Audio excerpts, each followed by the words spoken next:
sports. Welcome to the ShotClock, where we're talking sports, entertainment, and lifestyle. I'm your host, Mina SayWhat, and we're 100% digital, 100% live, and 100% real. Let's count them down.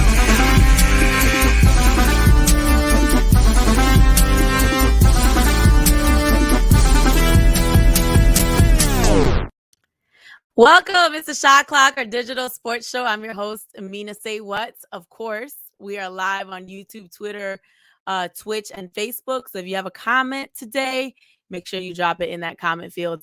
I want to welcome my brother, podcaster and sportscaster, Sean Bell, to the show. What up? What up? I'm here. All right, we here, baby. We made it. What's going on, man? A lot going on this week. It's a Monday, man. We just survived the hurricane. Hurricane Henry. Hurricane. Right, aka tropical storm. So, life is good right now. I'm putting us on the ShotClock. There it goes. So I'm gonna do that. Make sure we are on time today, okay? I just want to remind people that we're off on September 6th for Labor Day. So just be mindful of that. And then also we have a big announcement on September the 13th at 1:45. So make sure you are here, okay? Let's jump into the playbook. These are our top Philly sports stories. We want to say congratulations to Joel Embiid, who signed his 4-year contract extension. We like it. Our all-star, he is staying with the Philadelphia 76ers after signing his contract extension last week. He agreed to a 4-year, $196 million supermax deal that's going to keep him with the Sixers through the 2026-2027 season. And the reports are saying that the deal guarantees Joel a total of $261 million because he was already set to make the $65 million in the final 2 seasons under the current term of his contract. What does this mean for us, Sean? It means he's here to stay. At least it means he's here for the rest of his career, right? He wants to be here. He's not going anywhere. He signed early. That was the smart thing to do because with his injury history, it's the same thing like when Steph had those ankle injuries. He signed a big contract right away to ensure that he's going to get all that money and that he's going to be locked in. And then later on, it looked like a deal that was a low ball, right? Mm-hmm. So with all the money coming into the NBA, he could have waited a couple more years and got more dollars in that supermax. But he wanted to sign now, early on in the process, just in case he has some injuries history later on, he won't miss out on $200 million. Yeah, that's exactly it. Because in his last contract, if he did get injured in any way, there was an out there. But now this is guaranteed money. So, I think Joel did the best that he could. And even considering the injuries that he did have this year, he still produced for us. He just couldn't get it done at the end. And I think he did what he could. And I'm happy to have him back. Yeah, and you got a top 5 superstar, or at least top 6 or 7 superstar in this league. So that means you're going to attract other free agents, possibly. That means you're going to have a guy who's going to get you at least 50 wins every season, no matter what's around him. Right. So let's look at the season because the Sixers have released their preseason schedule as well as the regular season schedule. Preseason kicks off on October the 4th. And I'm excited about this. Now, Sean, we were talking about last week on the show, when is the right time to trade Ben Simmons? We're starting to see schedules. So that means mentally we're starting to build up for preseason and next season. However, this Ben Simmons trade piece is still kind of lingering. When are we going to handle that? When should we be handling that in order to really move on to the upcoming season? I mean, it should have been handled. But obviously they couldn't get anything done. So now you're asking yourself, is Ben Simmons even going to show up? Because that's the big question. Because if he comes into the season and plays, then great. He can play well. His worth will go up, and then you can trade him by trade deadline. Cool. You'll get more at that point than you would now. But if he doesn't show up at all, then teams are going to say, you have to trade him. We don't have to give up that much because you have no choice. So if all the rumors that they say is true, and listen, I never like to listen to Kendrick Perkins. Okay, I'm sorry, big dog, but he ain't my source. But if rumors are true that he doesn't show up, then it's going to be a big issue. But yes, you should trade him before the season to be safe on all that. Yeah, especially training camps coming up in September. The deadline is just like narrowing, when we need to get this done. And he's already turned himself off. He's not responding to the team. This could be a disaster, and it can really hurt our ability to get a good player for him if he doesn't play nice. So I'm hoping they get this done soon and we get the caliber of player that we want in return. You're not. Dame's not coming. No, don't do that to us, Sean. Dame is not coming. Portland doesn't want to come off of Dame. And if Dame doesn't demand the trade, he ain't going nowhere. Okay? So if that's what this team has been waiting for. Dame Dollars, Bradley Beal. Neither one of those two have demanded a trade. Neither one of those franchises want to trade those pieces. So you're not going to get that big superstar for Dame. So you better audible, do something else. Because it's over with, and your relationship may be over with Ben. So the Sixers are in a terrible position. Is it a possibility to keep him? I mean, if we're not getting our bang for our buck, why would we give him up?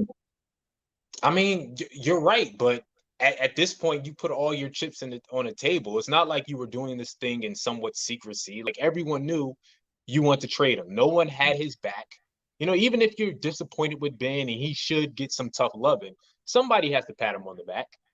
That's just how human beings work sometimes. So he just doesn't want to be here, allegedly. And if he doesn't want to be here, then what are you going to do? He feels unwanted. Aw. That wasn't our intention. We're just trying to get you to get your life together. And he hasn't. And it's really getting to the point where every time he posts anything, Sean, people are reading him for filth in the comments. He doesn't want to be here anymore because people have completely turned on him. Let me say this real quick. I like what Ron Artest said recently when he was talking about his documentary, Malice in the Palace. You got to go see that. I've seen it. Ron Artest says it's not about his ability. It's not about his work ethic. He needs a sports therapist. And that is a big thing because Ron Artest, you said he used to be scared to shoot until he spoke into a sports therapist. He had a sports therapist at all times. Ben Simmons is putting in the work. Ben Simmons wants to win despite what people think. He has something up here. He needs a sports therapist to get right. And I hope he listens to Ron Artest because that's the perfect person to talk to and actually goes and does that. Yeah, let's not get Ron Artest's therapist, though, because clearly it didn't work because he was out here beating up fans and justifying it in Malice at the Palace. That documentary. In the long term, it worked. Some people need to be in that moment. Ron had a lot of things to do, so Ron is a great dude now. So it worked eventually, and Ron hit a game-winning three in Game 7 of a finals to win a finals. So yeah. Look, phenomenal basketball player. He just had a lot of personal things. So we gonna find another therapist. Hey, I'll take Ron's therapist. Really? He's come a long way. You're right. Since Ronnie Boy from St. John's. Yeah. So let's look at the regular season. 82 games. Our first game is against the Pelicans, October 20th. And they actually published this in a GIF version. So we're going to simulate like it's the GIF, because it was cool on Twitter how it scrolled. But, the way we set up over here, we got to do it like this. Okay? So this is how we doing it. Let's take a look at the Christmas schedule, though, because that was a little disappointing that we're not on the schedule. But you see who's on the schedule at 8 o'clock prime time on ABC and ESPN. Our two super teams. Yeah, you got to get the super teams in there. You got to get the Warriors and Suns. You got to get the Bucks in there. But again, when you don't make the conference finals, ain't no promise in having a Christmas Day game. Okay, so it is what it is. And some of these other places are looked at as having more potential just because they know what they're doing. As opposed to the LeBron didn't even make the playoffs. So the fact that the Lakers didn't even make the playoffs at all. So the fact that the Lakers made the playoffs, they lost in the first round. They lost in the first round. And the Warriors didn't make it. So the fact that they on the schedule, but we're gonna leave that alone, okay? Hey, I'd rather watch Steph than Joel Embiid. I'm gonna be real. Damn, don't do that. It is what it is. Steph is the most exciting player. Put Steph in there, and they got Klay Thompson back. I'm sorry. All right, moving on to football. The Eagles are set to play the Jets this Friday. It is a preseason game. So this is coming off a very, very brutal preseason game against the Patriots where we lost 35-0. And this is actually going to be the final preseason game for our Eagles. Now, Jalen Hurts did not play last game. He came down with a stomach illness last minute, went to the hospital. They're saying he's fine, but what do we need to see from not just Jalen, but the whole team as a whole on Friday? Because I felt like this Patriots game was a crucial time to see our wide receiver, our star Devontae Smith, and Jalen kind of getting some chemistry, and that never happened because he came down sick. I mean, you want to see sharpness. That's what you want to see, right? You want to see no penalties. You want to see execution. You want to see the guys look and sound crisp throughout the game, regardless of whether or not you win. Because at the end of the day, you don't know who's playing. Jalen Hurts should play.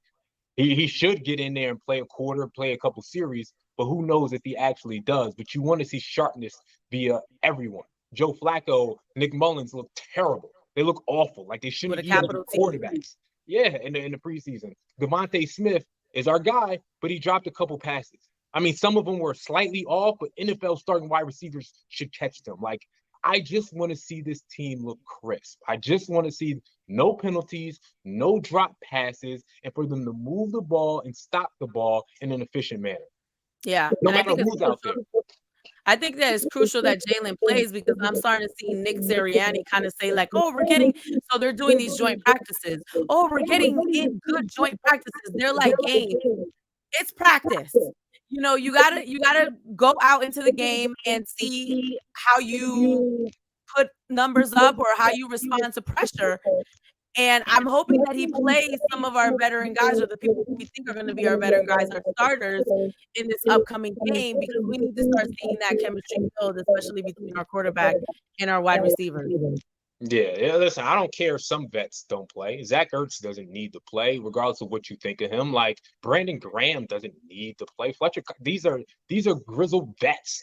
But Jalen Hurts, as a second-year quarterback who needs all the reps he can get with his new wide receiver core, needs those reps. So yeah, I'm with you on that. I want to see Jalen.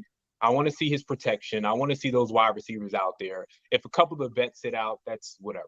Miles Sanders, running backs never really need to play. So some people can sit out, some people need to, but you're right, Jalen needs to. Absolutely. Let's take a look at the schedule real quick from our Eagles. So these joint practices with the Jets are tomorrow and Wednesday, and then obviously a roster cut down, and then Friday, that final preseason game with the New York Jets, that is an away game, another roster cut down, and then 3 Sundays, our season opener against the Atlanta Falcons. Football's here. Yay! Yeah, just give me to the regular season, man. Just give me to the regular season. Absolutely. That's our playbook. Let's get to a word from one of our sponsors. We've seen how far this game can go, so we take it and run. Making moves like nobody. For everybody. We don't move within the lines. We move beyond them. Hennessy, the spirit of the NBA. Welcome back to the ShotClock. It's our digital sports show. I'm your host, Mina SayWhat, podcaster and sportscaster Sean Bell, joining us. Of course, you can always comment on Facebook, YouTube, Twitter, or Twitch. Okay, so let's get into shoot your shot. This is where we talk about the players' little love lives or their, the things that the Sports Center isn't going to talk about that we all talk about and is trending on Twitter and things like that. So we got to say congratulations to Danny Green, who is now a married man. He was trending last week, and it wasn't for anything basketball related. He married his longtime girlfriend in Houston last weekend, and it was such an extravagant affair that it was shared on TikTok, Twitter. He started trending. I'm like, wait a minute, we just re-signed him, so why is he trending? It was about this all-out wedding that he put on. Let's watch.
of laugh now, cry later.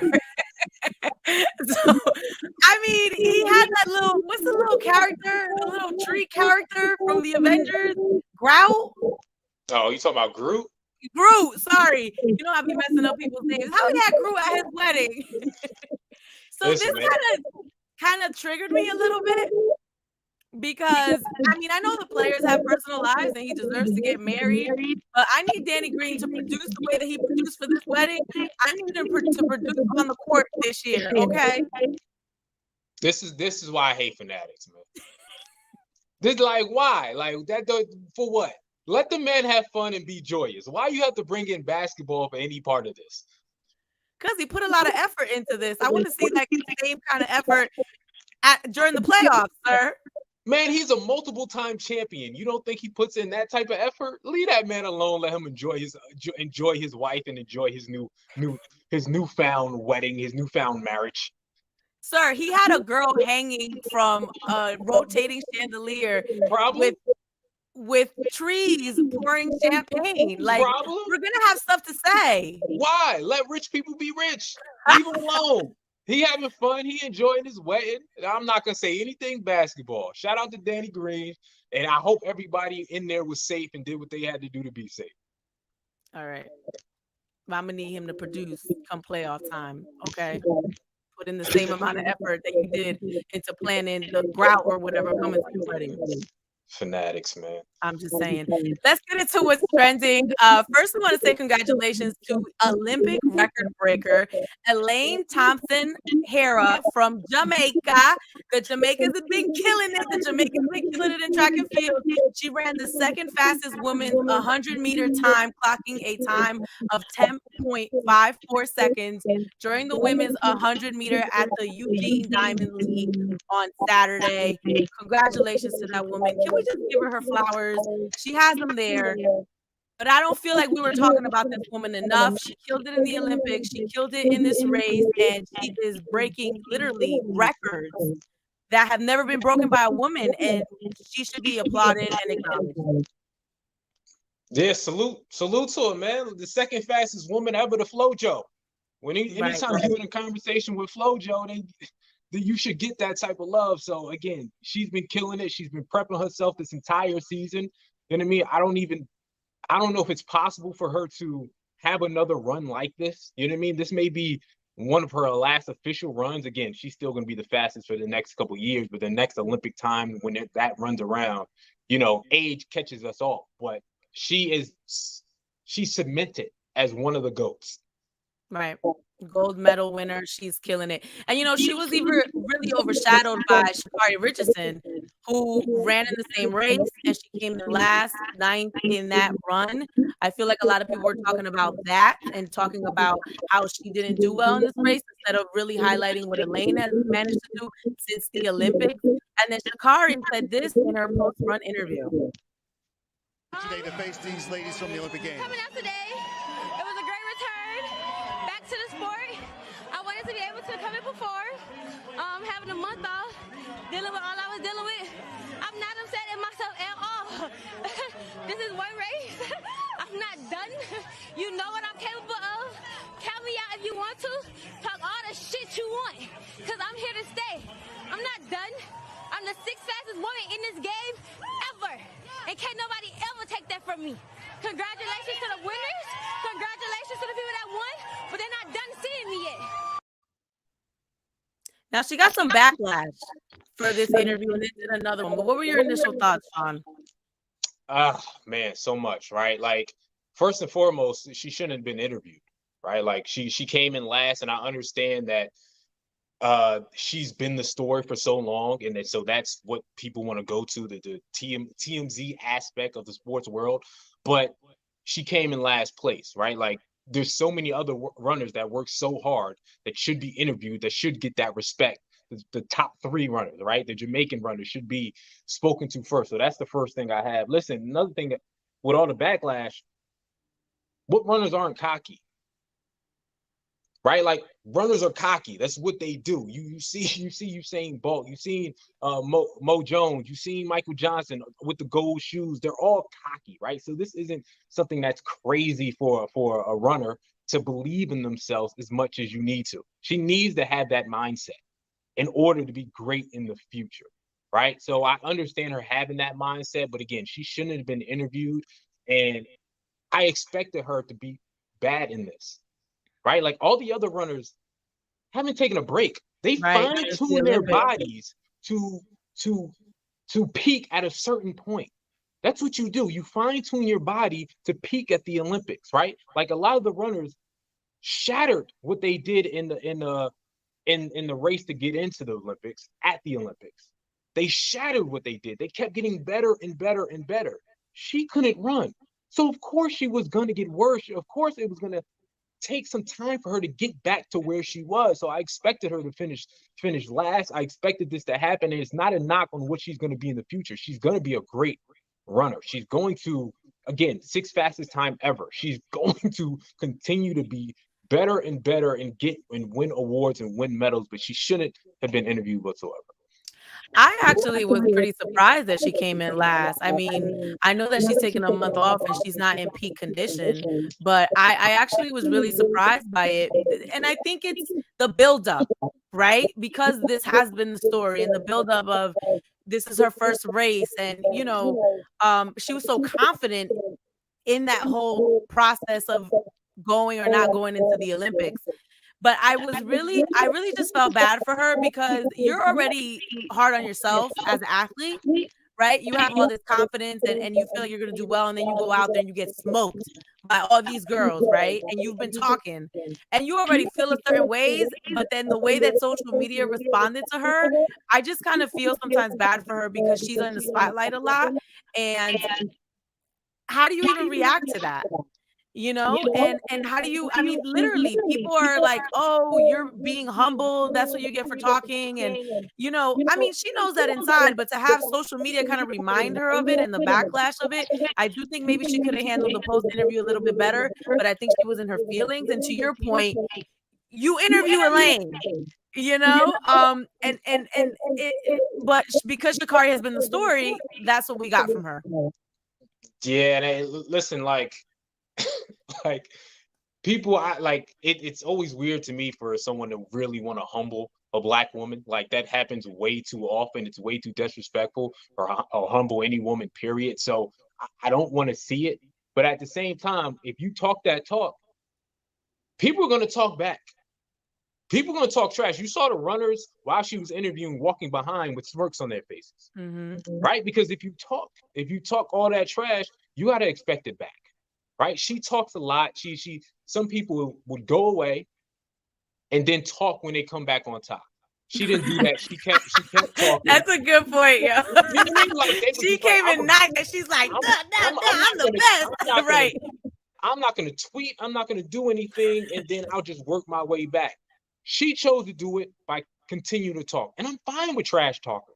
I'm fine. But you gotta expect this coming back your way. So I don't feel sad for her in that aspect, but I also don't like people being way too happy about her failures. That also rubs me the wrong way.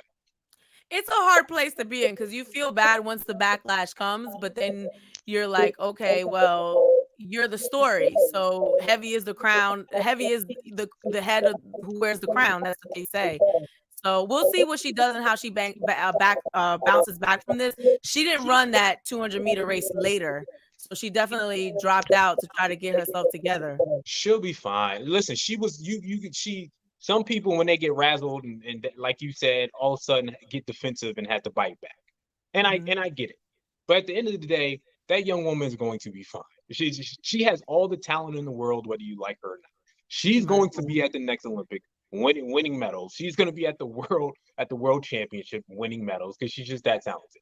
Yeah. Well, that was our last story because Sha'Carri came in last place. So that wraps us up. Like, damn, girl. I thought she was going to at least do like 5 or 6 or 4. That was very surprising. But we'll see how she bounces back. And I'm sure she will because she has that kind of mentality. Yeah, Sha'Carri's going to be fine. She's going to bounce back. Her ego took a check. And you could tell that her ego took a check. She'll be fine. All right. Well, we'll talk to you next Monday at 1:45 here on the Shot Clock. Sean Bell, I appreciate you so much. Tell them that social media. Just Sean Bell Live. That's all. All right. And I'm Mina SayWhat. We will talk to you here on the ShotClock next week.